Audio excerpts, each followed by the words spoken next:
British pop singer Devara సినిమాలోని చుట్టమలే song బెంగళూరులో ఒక ఈవెంట్లో పాడడం జరిగింది. సో దానికి ఆ పాట విన్న తర్వాత జూనియర్ ఎన్టీఆర్ కూడా రియాక్ట్ అయ్యారు. అసలు ఆయన ఏం చెప్పాడు? సో ఖచ్చితంగా ఎడ్వర్డ్ షీరన్ ఆయన పాప్ సింగర్, ఆయన పాటలకు ఎంత క్రేజ్ ఉందంటే వరల్డ్ వైడ్గా.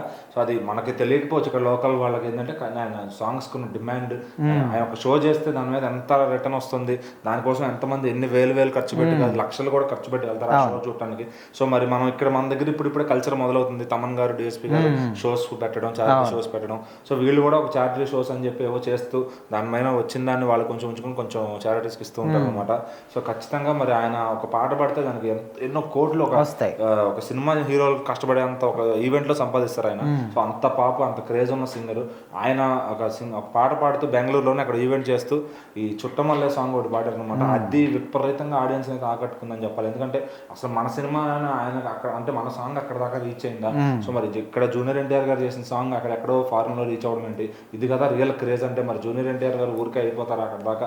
ఆ రేంజ్ RRR లో అంత క్రేజ్ వచ్చేసింది గ్లోబల్ వైడ్ గా అని చెప్పి ఆయన అట్లయితే ప్రశంసిస్తున్నారు. ఆయన ఫ్యాన్స్ అయితే నిజంగా ఆ పాడిన వీడియోని షేర్ చేసుకుంటూ చాలా ఆనందపడుతున్నారు. ఎందుకంటే ఒక క్రేజ్ అంటే ఇదే మరి. ఎందుకంటే ఎవరు డబ్బులు ఇచ్చింది కాదు, ఇది అంతటా అతను షో చేస్తూ పాడిన పాట. సో ఖచ్చితంగా అక్కడ దాకా రీచ్ అయిందంటే మన ఇండియన్ ఇన్స్టాగ్రామ్ పవర్ ఏ రేంజ్లో ఉందో అర్థం చేసుకోవచ్చు. ఇక్కడ మన వాళ్ళు దాన్ని బాగా అలవాటు పడ్డారని మనం అనుకుంటాం, కానీ కొన్ని చాలా దూరం వెళ్తున్నాయి.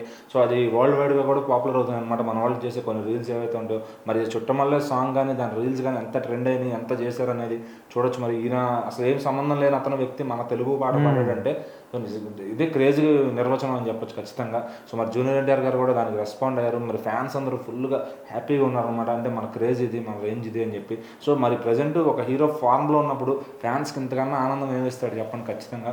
సో మరి జూనియర్ ఎన్టీఆర్ గారి ఫ్యాన్స్ అయితే ప్రస్తుతానికి మోస్ట్ హ్యాపీయెస్ట్ ఫ్యాన్ బేస్ అని చెప్పొచ్చు. వాళ్ళు ఏది చూసినా ఏది పట్టినా బంగారం అవుతుంది. సో మరి నెక్స్ట్ ఆయన వార్ 2 సినిమా వస్తుంది. అది ఏ రేంజ్లో ఇండియా వైడ్ దాటి వరల్డ్ వైడ్ క్లిక్ అవుద్దో చూద్దాం.